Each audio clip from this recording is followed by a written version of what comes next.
জামাল উদ্দিন বুখারী আল হাসিরি সিয়ারু আলামিন নুবালার 30 নম্বর খণ্ডের 53 নম্বর পৃষ্ঠায় ওনার জীবনী এসেছে। কানা ইমামান ফাদিলান, সে একজন শ্রেষ্ঠ ইমাম ছিলেন। ওনাকে হাসিরি কেন বলা হয়?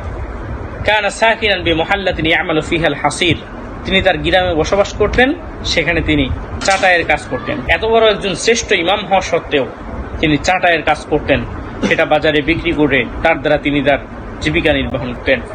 আমাদের অনেকের মনেই এই ধারণা হয়ে থাকে যে আমরা ইসলামের সাথে লেগে থাকলে, যদি আমরা মসজিদ মাদ্রাসার সাথে লেগে থাকি, তাহলে আমরা ব্যবসা করতে পারবো না, কোনো কাজ করতে পারবো না। আমাদের এই ধারণা যে নিতান্তই ভুল, এটা বোঝাবার জন্য ইসলামের কিছু শ্রেষ্ঠ মানুষ, কিছু বিজ্ঞ, কিছু পণ্ডিতদের জীবনী আপনাদের সামনে তুলে ধরতে চাই। শামসুল আইম্মা হালওয়ানি কানা ইমাম আল হানাফিয়া বি বুখারা ফি ওয়াক্তি। শামসুল আইম্মা হালওয়ানি তিনি তার সময়ের বুখারার একজন হানাফি মাযহাবের ইমাম ছিলেন। ওনাকে হালওয়ানি কেন বলা হয়? হুয়া মানসুবুন ইলা আমালিল হালওয়া, তাকে হালুয়ার দিকে নিসবত করে হালওয়ানি বলা হয়। মানে তিনি হালুয়া বানিয়ে বাজারে বিক্রি করতেন এবং এর দ্বারা তিনি তার জীবিকা নির্বাহ করতেন। এত বড় একজন ইমাম হওয়া সত্ত্বেও তিনি কাজ করে খেতেন এবং এর দ্বারা তার জীবিকা নির্বাহ করতেন। আবু হানিফা রাহমাতুল্লাহি আলাইহি আমরা সকলেই চিনি।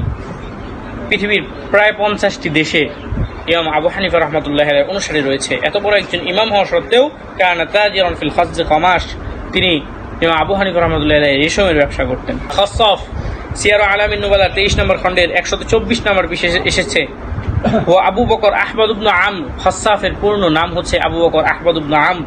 তিনি বাগদাদে 261 তে ইন্তেকাল করেন। উসুল ইফতার মধ্যে ইবনে কামাল বাশা হানাফি মাযহাবের ইমামদেরকে 7টি স্তরে বিন্যাস করেছেন। খাসাফ এই 7 স্তরের মধ্যে 3য় স্তরের একজন ইমাম ছিলেন। এত বড় যে ইমাম, ওনাকে খাসাফ কেন বলা হতো?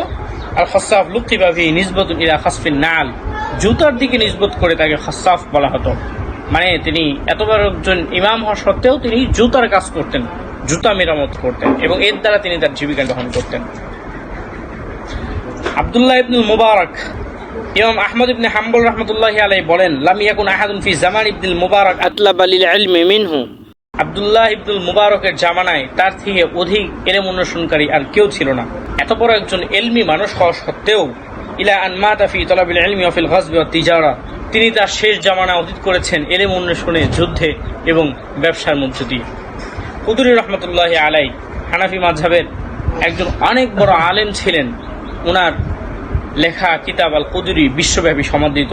এত বড় একজন মানুষ হওয়া সত্ত্বেও তাকে কুদুরি কেন বলা হয়? নিসবাতুন ইলা কাইদরিল বাই, যেহেতু তিনি ডেকচির ব্যবসা করতেন তাই তাকে কুদুরি বলা হয়। আবু বকর আল কাফফাল আল ফাওয়াইদুল বাহিয়ার 232 নম্বর পৃষ্ঠায় এসেছে, ইন্নামা কিলা লাহুল কাফফাল লিআন্নাহু কানা ইয়ামালুল কাফফাল, তাকে কফফাল বলা হতো কারণ তিনি তালার কাজ করতেন, তালা বানাতেন, তালা মেরামত করতেন এবং সেটা তিনি বাজারে বিক্রি করে তার জীবিকা নির্বাহ করতেন। সাহাবাগণ হলেন পৃথিবীর শ্রেষ্ঠ মানুষ। জীবনের প্রতিটি ক্ষেত্রে আমরা সাহাবাদের অনুসরণ করে থাকি, কিন্তু এই সাহাবাগণও কাজ করে, ব্যবসা করে নিজেদের পরিবার চালাতেন। এইবার আমরা ওই সকল সাহাবাদেরকে জেনে নেব যারা ব্যবসা করে নিজের জীবিকা নির্বাহ করতেন। আব্দুর রহমান ইবনে আউফ বাদা তিজারা বিত-তামরি ওয়াস সামার, হিজরতের পর আব্দুর রহমান ইবনে আউফ খেজুর এবং ঘির দ্বারা তার ব্যবসা শুরু করেছিলেন। আবু বকর সিদ্দিক কানা ইয়াগদু কুল্লা ইয়াউম ইলা সুক ফায়াবিউ ওয়া ইয়াবতা। আবু বকর সিদ্দিক রাদিয়াল্লাহু তাআলা আনহু প্রতিদিন সকালে বাজারে যেতেন এবং সেখানে গিয়ে তিনি ক্রয় বিক্রয় করতেন। উসমান ইবনে আফফান কানা মিন আগনিয়াইস সাহাবা কানা খাবীরান ফিত তিজার। উসমান ইবনে আফফান তিনি একজন ধনী সাহাবী ছিলেন। ওয়া কানা খাবীরান ফিত তিজারা, এবং তিনি ব্যবসায় অভিজ্ঞ ছিলেন। জুবাইর ইবনে আওয়াম তিনি ব্যবসা করে জীবিকা নির্বাহ করতেন। সাদ ইবনে রবি আল আনসারী, এমন অনেক সাহাবী আছে যারা ব্যবসা করে নিজের জীবিকা নির্বাহ করতেন। এবার আমরা ওই সমস্ত সাহাবাদেরকে জেনে নিব যারা কৃষি কাজ করতেন।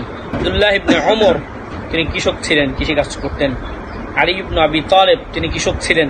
আব্দুল্লাহ ইবনে মাসউদ তিনি অনেক বড় একজন ফকিহ সাহাবী ছিলেন, তারপরেও নিজের জীবিকা নির্বাহের জন্য তিনি কৃষি কাজ করতেন।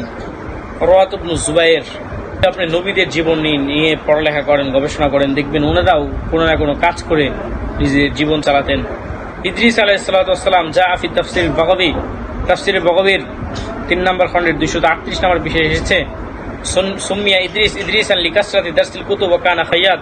ইদ্রিস আলাইহিস সালামকে ইদ্রিস বলা হয় কেননা তিনি কিতাবের অধিক দর্শ দিতেন এবং তিনি সেলাইয়ের কাজ করতেন, তিনি সেলাইয়ের কাজ করে নিজের জীবিকা চালাতেন। মুসা আলাইহিস সালাতু ওয়াস সালাম ইবনে কাসিরের 302 নম্বর বিষয় হচ্ছে ইন্নাহু লাবিতা মুকিমান ফি আহলি মাদিয়ান ফারান মিন ফিরআউন ইয়ারা আলা সিহরি। তিনি ফিরআউন থেকে ভিগে মাদিয়ানে 10 বছর শোয়েব আলাইহিস সালামের পক্ষে চলিয়েছেন।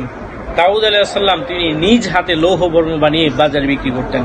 এছাড়াও হযরত আদম আলাইহিস সালাম কৃষি কাজ করতেন, হুদ আলাইহিস সালাম পশু পালন করতেন, সালেহ আলাইহিস সালাম ইব্রাহিম আলাইহিস সালাম ব্যবসা করতেন, ইয়াকুব আলাইহিস সালাম কৃষক ছিলেন, ইউসুফ আলাইহিস সালাম রাষ্ট্রীয় চাকরি করতেন, শোয়াইব আলাইহিস সালাম পশুর দুধ দহন করতেন। এছাড়াও সহিহ বুখারীর বর্ণনা এসেছে হুজুর সাল্লাল্লাহু আলাইহি ওয়াসাল্লাম ইরশাদ করেছেন, মা মিন নাবিয়্যিন ইল্লা রাআল গানাম। এমন কোন নবী ছিল না যারা রাআল গানাম, যারা বকরি চড়াতেন না। নবীগণ এবং সাহাবীগণ এবং বড় বড় আলেম ফকিরের জীবনী থেকে আমরা জানতে পারলাম যে দিনের কাজ করার পাশাপাশি সকলেই কোনো কাজ করতেন, কোনো ব্যবসা করতেন এবং এর দ্বারা নিজেদের জীবিকা নির্বাহন করতেন।